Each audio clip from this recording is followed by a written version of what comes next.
दैनिक हिंदी में आपका हार्दिक स्वागत है मित्रों। पिछले वीडियो में हमने उपसर्ग 1 से लेकर 10 तक के उपसर्गों की बात की। आज की वीडियो में हम 11 नंबर से लेकर 22 तक के उपसर्गों के बारे में जानेंगे। तो जिसमें पहला 11वें नंबर पे है, जिसमें 11वें नंबर पे वी उपसर्ग है। सम के बाद बी उपसर्ग से बनने वाले शब्दों की संख्या सबसे अधिक है।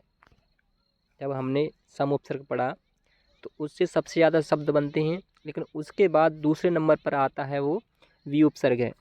यह उपसर्ग पृथक्करण, वियोजन, विपरीत, विशेष, भिन्न और अभाव आदि अर्थों का वाचक है। जैसे यहाँ पे कुछ शब्द दिए हैं, जैसे विक्रम, बी प्लस क्रम, विकेश, इसका अर्थ है बिना वालों वाला, बी प्लस केस। ऐसे ही विक्रय, बी प्लस क्रय, विच्छेद, बी प्लस छेद। मित्रों यहाँ पर चागम व्यंजन संधि है। ऐसे ही व्यंजन, जिसका अर्थ है स्वर रहित, जैसे क, च आदि भी वर्ण हैं, का से लेकर हा तक, और इसका संधि विच्छेद वी प्लस अंजन है। ऐसे ही शब्द है व्यंजना। व्यंजना यह शब्द शक्ति की तृतीय शक्ति है, जिसमें पहली है अविधा, दूसरी लक्षणा और तीसरे नंबर पर है व्यंजना शब्द शक्ति। तो व्यंजना शब्द शक्ति बी प्लस अंजना के योग से शब्द बना है व्यंजना। ऐसे ही व्यवस्था, बी प्लस अवस्था। व्याकरण, वी प्लस आ प्लस करण। ऐसे ही व्याकुल, बी प्लस आ प्लस कुल।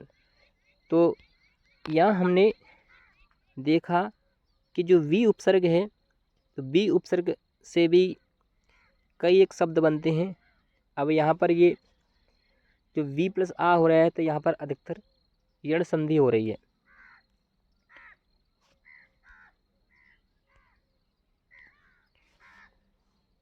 बारहवें नंबर पर है आ उपसर्ग, जिसका अर्थ है पर्यंत, तक, इधर, से, निकट, पार्श्व, की ओर, सब ओर से इत्यादि अनेक अर्थों में संज्ञा तथा क्रियापदों से जोड़े जाने वाला उपसर्ग है। तो ये आ उपसर्ग है।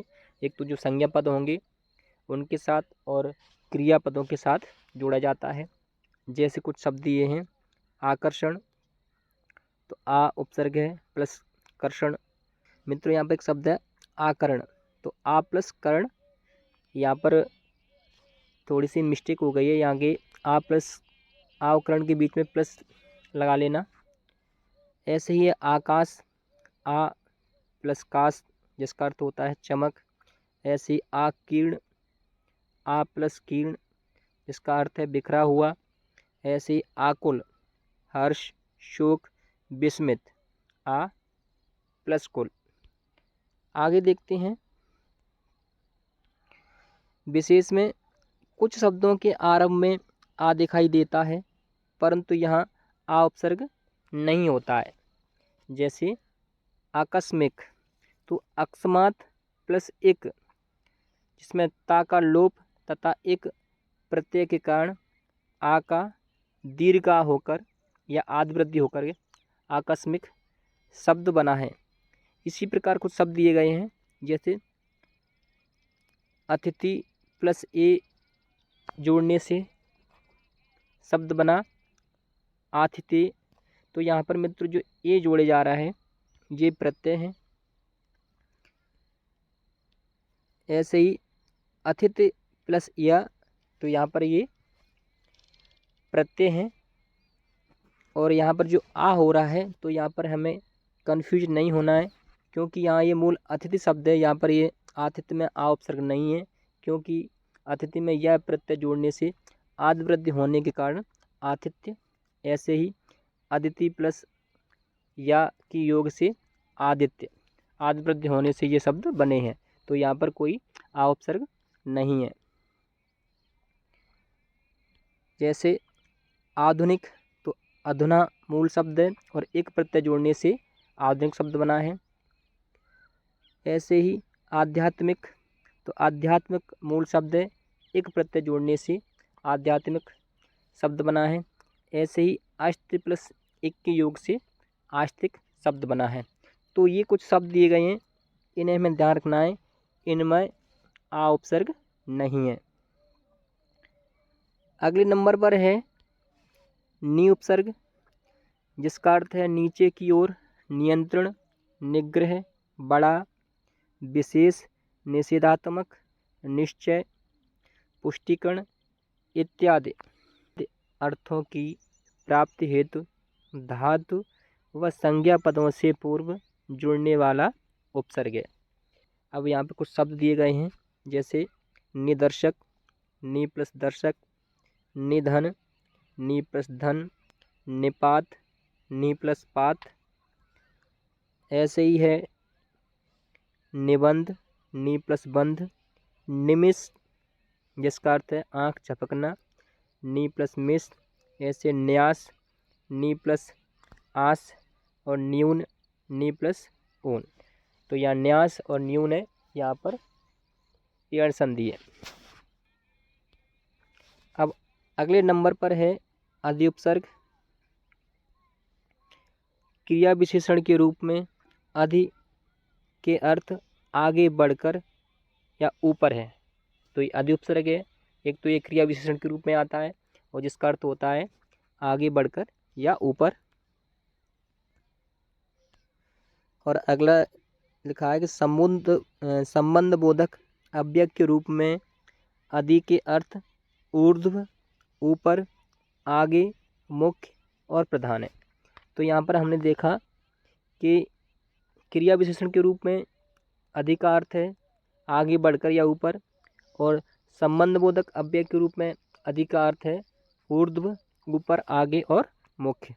अब हम कुछ शब्दों को देखते हैं, जैसे अधिक, तो अधि प्लस का, अब का ये धातु है और आदि उपसर्ग है। ऐसे अधिकाम, जिसका अर्थ है उत्कट या अभिलाषी, आदि प्लस काम। अधिक्रमण का अर्थ है हमला या चढ़ाई, आदि प्लस क्रमण। ऐसे ही अधिनायक, अधि प्लस नायक। अधिपति का अर्थ है स्वामी या शासक, आदि प्लस पति। ऐसे अधिभूत का अर्थ है परमेश्वर, आदि प्लस भूत। अगले नंबर पर है अति उपसर्ग। यह विशेषण और क्रिया विशेषणों से पूर्व प्रयुक्त होने वाला उपसर्ग है, जो बहुत, अधिक, अतिशय, उत्कर्ष इत्यादि अनेक अर्थों को प्रकट करता है। तो अति उपसर्ग के बारे में ध्यान देना है कि एक तो विशेषण और क्रिया विशेषण शब्दों के पूर्व जुड़ता है और जिसका अर्थ बहुत, अधिक, अतिशय और उत्कृष्ट है। जैसे कुछ शब्द हैं, अधिक कथा, जिसका अर्थ है निरर्थक भाषण, अति प्लस कथा। ऐसे अतिसार, अतिसार का अर्थ है दस्त, अति प्लस सार। अत्यधिक, अति प्लस अधिक, यहाँ पर यण संधि। ऐसे अत्याचार, अति प्लस आचार।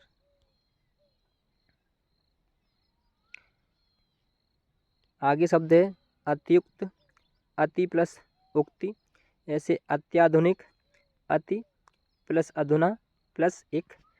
तो अत्याधुनिक शब्द में अति उपसर्ग है, अधुना मूल शब्द है और एक प्रत्यय है।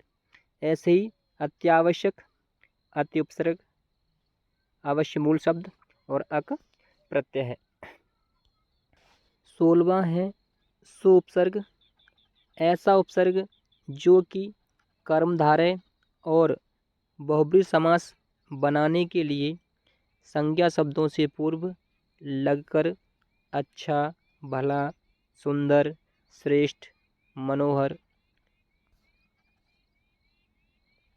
इत्यादि अर्थों का बोध कराता है। जैसे ये शब्द है स्वच्छ, तो सु प्लस अच्छ। स्वल्प, सु प्लस अल्प।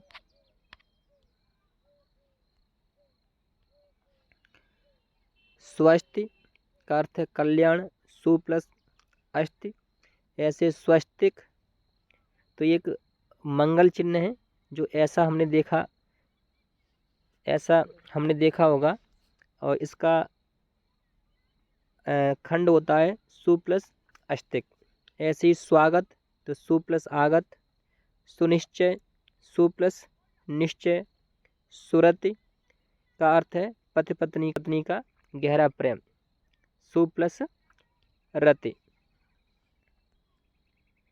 और है सुव्यवस्थित, तो सुव्यवस्थित शब्द में सु उपसर्ग है, बी उपसर्ग है और अवस्थित मूल शब्द है। तो हमने देखा इसमें कि जो सु उपसर्ग है, तो ये उपसर्ग कर्मधारय और बहुब्रीहि समास बनाने के लिए संज्ञा शब्दों के पूर्व लगता है। अब आगे देखते हैं, एक उपसर्ग और है जो इसी की तरह मिलता है, वो है स्व उपसर्ग।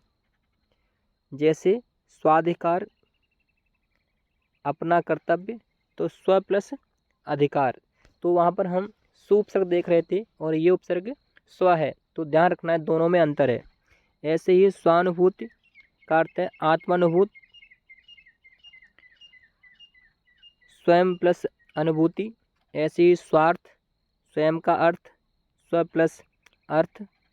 स्वानुमान, स्वयं की अटकल, स्व प्लस अनुमान। स्वपरायण, स्व पर प्लस अयन। और देखते हैं स्वयं सिद्धि, स्वयं का लक्ष्य पूरा करना, तो स्व प्लस सिद्धि। ऐसे ही है स्वच्छंद, तो स्व प्लस छंद, तो इसमें चागम व्यंजन संधि है। अगला शब्द है स्वतंत्र का अर्थ है आत्माश्रित, स्व प्लस तंत्र। स्वदेश का अर्थ है जन्मभूमि, तो स्व प्लस देश। स्वप्रकाश, स्वयं प्लस प्रकाश। तो यहाँ हमने सु उपसर्ग भी देखे और स्व उपसर्ग भी, तो हमें दोनों को ध्यान रखना है कि कहाँ पर सु उपसर्ग लगता है और कहाँ स्व उपसर्ग। अगला उपसर्ग है उद उपसर्ग। यह नाम और धातुओं से पूर्व लगने वाला उपसर्ग है, जो कि स्थान, पद या शक्ति की दृष्टि से श्रेष्ठता, उच्च, उद्गत, ऊपर, अतिशय, ऊंचाई, पर, ऊपर, उठना, प्रकाशन, प्रमुखता इत्यादि अनेक अर्थों का तथा अव्ययीभाव समास का वाचक है। तो हमें देखा, एक तो नाम और धातुओं के पूर्व लगता है, और ये उच्च और श्रेष्ठता का वाचक है, और यह जिससे जो शब्द बनता है वह अव्ययीभाव समासक वाचक शब्द होता है। अब यहाँ पर इसके कुछ हम उदाहरण देखते हैं। जैसे उच्च का अर्थ है संग्रह या राशि, तो उद प्लस चय, तो ये शब्द बन गया उच्च। ऐसे ही उच्चलित, उद प्लस चलित। तो मित्रों, इन सारे शब्दों में संधि नियम चल रहा है। अब हम संधि प्रकरण पढ़ेंगे तो हम वहाँ पर बताएंगे इन्हें। ऐसे ये उच्चारण, उद प्लस चारण। उच्छिन्न, उद प्लस छिन्न। ऐसे ही उज्ज्वल। ये शब्द कई बार पूछा गया है, तो ध्यान देना है कि उद प्लस ज्वल के योग से उज्ज्वल शब्द बना है। अब हम विशेष में देखते हैं कि इन शब्दों में एक, या और आ इत्यादि प्रत्ययों के योग से उद उपसर्ग के ऊ का औ बन गया है। जैसे अभी शब्द हैं, अगर हम इनमें ये तीन प्रत्यय में ध्यान रखना है, एक, या और आ के जोड़ने से इनमें आदि वृद्धि हो जाती है। जैसे शब्द है उज्ज्वल, और उज्ज्वल में आ प्रत्यय जोड़ दिया हमने तो ये ऊ का औ बन गया और शब्द हो गया औज्ज्वल्य। ऐसे ही उद प्लस पत्ति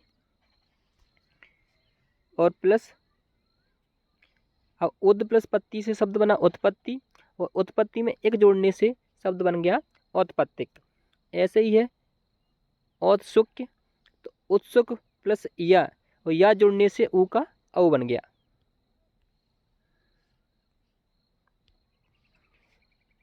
अगला शब्द है औदार्य, तो उदार मूल शब्द में यह प्रत्यय जोड़ने से औदार बन गया। ऐसे ही है औदासीन्य, तो उदासीन में यह प्रत्यय जोड़ने से शब्द बना है। ऐसे ही उपनिषद प्लस आ के योग से औपनिषद शब्द बना है। अगले नंबर पर है अभिउपसर्ग। यह धातु और शब्दों के पूर्व लगाया जाने वाला उपसर्ग है जो कि सामने, पास, विशेष, की ओर, की दिशा में, अधिकता से, तीव्रता और प्राधान्य इत्यादि अनेक अर्थों का वाचक है। जैसे अभिकांक्षा, जिसका अर्थ है कामना, इच्छा और लालसा, तो कांक्षा मूल शब्द में अभिउपसर्ग जोड़ने से शब्द बना अभिकांक्षा। ऐसे ही है अभिघात का अर्थ है आघात करना, अभि प्लस घात। और आगे देखते हैं अभिज्ञ, अभिज्ञ का अर्थ है जानने वाला, अभि प्लस ज्ञान। ऐसे अभिज्ञान का अर्थ है पहचान, अभि प्लस ज्ञान। अभिधा, मित्रों ये एक शब्द शक्ति है, शब्द का साक्षात संकेत अर्थ बोलने वाली शब्द शक्ति तो कहते हैं अभिधा। और ये अभि प्लस धा, धा मूल शब्द है या धातु है और इसमें अभिउपसर्ग जोड़ने से अभिधा बना है। ऐसे ही है अभिव्यक्त, तो अभिव्यक्त में अभिउपसर्ग है, बी उपसर्ग है और अक्त मूल शब्द है और शब्द बन गया अभिव्यक्त। ऐसे ही है अभिव्याप्ति, तो अभिउपसर्ग, बी उपसर्ग और आपति मूल शब्द है। अब ये 19 नंबर पर है प्रत्युपसर्ग। धातु के पूर्व जुड़कर, की ओर, की दिशा में, वापस लौटकर, के विरुद्ध, के विपरीत, प्रत्येक इत्यादि अनेक अर्थों का वाचक उपसर्ग है। तो प्रत्येक उपसर्ग के कौन कौन से अर्थ हैं तो हमें विशेष ध्यान देना है। जैसे वापस लौटकर, विरुद्ध, विपरीत दिशा में। अब जैसे कुछ शब्द के माध्यम से समझते हैं। जैसे इसमें शब्द दिया है प्रत्यक्षर, तो प्रति प्लस अक्षर के योग से बना है प्रत्यक्षर, और यहाँ पर ये यण संधि का उदाहरण बन गया। ऐसे ही है प्रत्यग्नि, प्रति प्लस अग्नि, प्रत्यंग, प्रति प्लस अंग, प्रत्यभियोग बदलने में दोषारोपण, प्रति प्लस अवयोग। ऐसे ही है प्रत्याघात, प्रति प्लस आघात, प्रत्युत्तर, प्रति प्लस उत्तर, प्रत्येक, प्रति प्लस एक, प्रतिच्छाया, प्रति प्लस छाया। यहाँ पर चागम व्यंजन संधि है और जितने भी हमने अभी ये ऊपर शब्द देखे इन सभी में यण संधि है। 20वां है परिउपसर्ग। यह मित्र यहाँ पर ये या बना है। यह उपसर्ग के रूप में धातु या संज्ञाओं से पूर्व लगकर निम्नांकित अर्थ प्रकट करता है। जैसे चारों ओर, इधर उधर, इर्द गिर्द, बहुत, अत्यंत, की दिशा में, की तरफ और के सामने।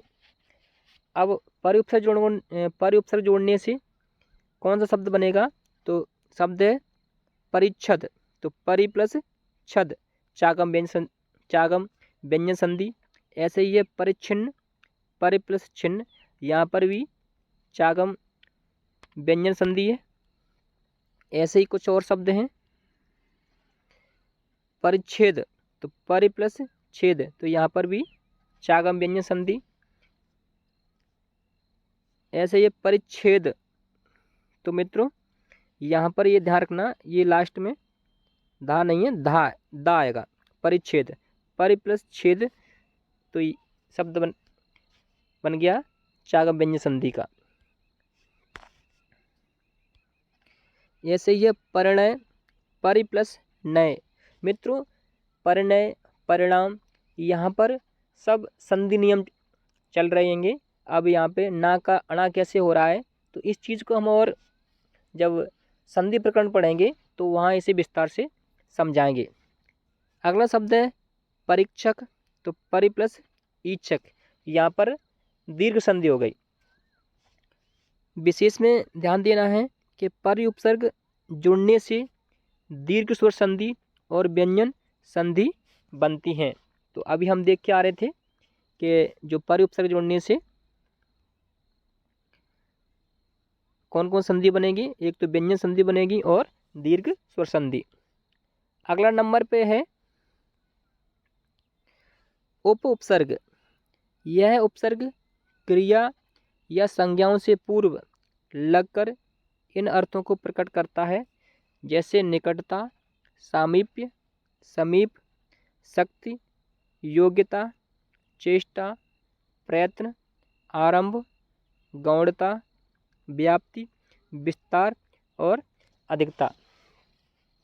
मित्रों हमारा सिर्फ यही उद्देश्य है, हम उपसर्ग को रटा नहीं रहे हैं, हम उन उपसर्गों के अर्थ समझा रहे हैं, जिससे इन उदाहरणों के माध्यम से अगर कोई भी उपसर्ग आए तो हम आसानी से समझ जाएं। क्योंकि उपसर्ग हम कितने याद कर सकते हैं, यहाँ हमें उपसर्ग को समझना है। जैसे शब्द है उपकनिष्ठा, उपकनिष्ठिका, तो कनिष्ठिका के पास वाली उंगली है तो उसे बोलते हैं उपकनिष्ठिका। तो यहाँ पे कनिष्ठिका मूल शब्द में उप उपसर्ग है। ऐसे ये उपकथा, जिसका अर्थ है छोटी कहानी। ऐसे ही उपकर्ता में उपकार करने वाला। उपकार का अर्थ हम जानते हैं सेवा, सहायता या मदद, या लास्ट में भी ये दा बना है। ऐसे ये उपकार्य, सहायता करने के उपयुक्त। आगे देखते हैं उपकुर्वाण, ब्रह्मचारी जो गृहस्थ बनना चाहता है। विशेष में हमने ध्यान देना है कि प्रत्यय के कारण उप उपसर्ग से आदि में स्थित उ की वृद्धि औ हो जाती है। जैसे उप उपसर्ग है और उप उपसर्ग में यदि हम प्रत्यय जोड़ देंगे तो वह उ है, उसकी आदि वृद्धि मतलब औ हो जाएगा। जैसे एक शब्द है उपचार, और उपचार में एक प्रत्यय जोड़ने से शब्द उ का औ हो गया और शब्द बना औपचारिक। ऐसे ही उप उपसर्ग में धर्म, और मित्र यहाँ पे प्लस जी या है, या के योग से शब्द बना औप धर्म। ऐसे ही उपपति प्लस एक के योग से औपपतिक। ऐसे ही उपमा प्लस या के योग से शब्द बना औपम्य, जिसका अर्थ है सदृश्य। कुछ और शब्द हैं औपमिक, तुलना या उपमान का काम देने वाला। उपमा प्लस एक और शब्द बना औपमिक। ऐसे ही औपसर्गिक, तो उपसर्ग एवं उपसर्ग से संबंध है, तो उपसर्ग में एक प्रत्यय जोड़ने से शब्द बना औपसर्गिक। ऐसे ही है औपनिवेशिक, तो उप उपसर्ग है, निवेश मूल शब्द है और एक प्रत्यय है और शब्द बना औपनिवेशिक। ऐसे ही औपनिषद, तो उपनिषद है और उपनिषद में आ के योग से उ का औ हो गया और शब्द बन गया औपनिषद। आगे देखते हैं औपदेशिक, तो उपदेश द्वारा प्राप्त। तो उपदेश मूल शब्द, उपदेश में अगर हम एक जोड़ेंगे, वैसे तो इसमें देश मूल शब्द है और उपसर्ग है, लेकिन जब हम इसमें एक प्रत्यय जोड़ते हैं तो शब्द बन जाता है औपदेशिक। अब ये 22वां है अनुपसर्ग। यह उपसर्ग तत्सम शब्दों में जुड़कर निषेधात्मक, अभाव, विपरीतता का भाव प्रकट करता है। अनुपसर्ग स्वर से आरंभ होने वाले शब्दों में ही जुड़ता है। तो ये ध्यान देना है कि अनुपसर्ग का प्रयोग करेंगे वो शब्द सभी स्वर से शुरू होंगे। इससे निर्मित शब्द तत्पुरुष के उदाहरण होते हैं।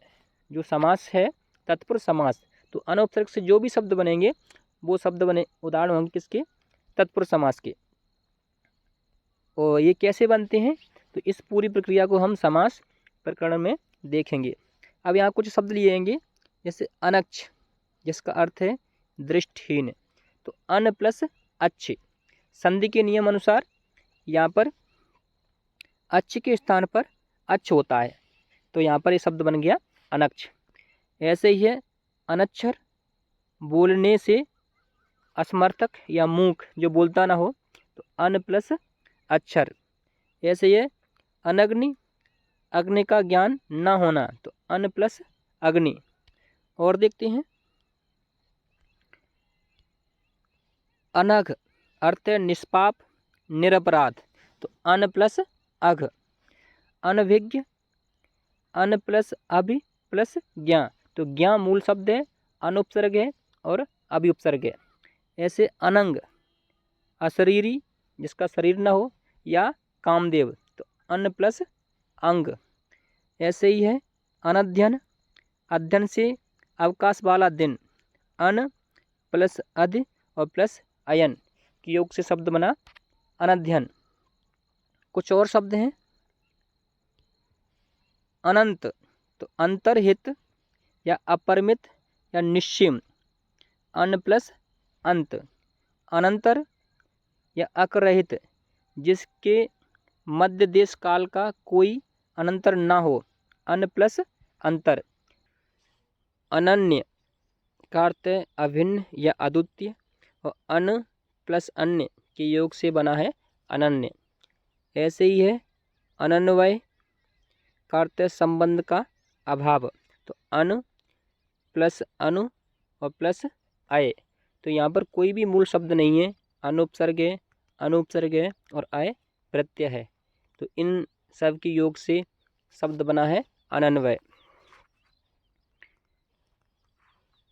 अनुपसर्ग, यह उपसर्ग अन का तद्भव रूप है, जो कि अभी हम अनुपसर्ग पढ़ रहे थे तो उन नाम में हलंत लगा हुआ था, लेकिन ये अनुपसर्ग है तो वो तत्सम था, और ये उसी का रूप है तद्भव। केवल तद्भव कभी कभी देशज शब्दों में भी शब्दों से निषेधात्मक व अभाव अर्थ को प्रकट करने हेतु जोड़ा जाता है। जैसे अनखुला, जो खुला ना हो, अनगढ़, बिना गड़ा हुआ, अनगिन, गिना या गिनत, जिसका अर्थ है जो गिना न गया हो। ऐसे ही है अनचाहा का अर्थ न चाहा गया, अनचैन मतलब बेचैनी, और अनजोखा, अनजोखा का अर्थ होता है न तौला गया। तो अन और अन उपसर्ग में अंतर हमें इतना रखना है कि जो पहला अन तत्सम उपसर्ग है वह हमेशा स्वरों के साथ जोड़ा जाता है, और ये अन तद्भव है, तो ये किसी भी शब्दों से साथ जोड़ा जाता है, इनमें स्वर नहीं आएंगे। अब अगला उपसर्ग है आ उपसर्ग। यह उपसर्ग तत्सम व तद्भव दोनों ही प्रकार के शब्दों से मूल शब्द का निषेधात्मक अभाव अर्थ को प्रकट करने हेतु जोड़ा जाता है। जैसे असुरक्षित में आ उपसर्ग सुरक्षित इस तत्सम शब्द के साथ जुड़ा हुआ है, परंतु अकाज में आ उपसर्ग काज इस तद्भव या हिंदी में शब्द के साथ जुड़ा है। तो जो आ उपसर्ग को दोनों उपसर्ग में गिनेंगे, यह तत्सम भी है और ये तद्भव भी है। तो मित्रों, आज हमने 11 उपसर्ग से लेकर और 22 तक उपसर्गों के बारे में विस्तार से जाना। आपको हमारा प्रयास कैसा लगा कमेंट करके ज़रूर बताएं। अब हम मिलते हैं आपको एक नए वीडियो के साथ। तब तक के लिए जय हिंद, वंदे मातरम।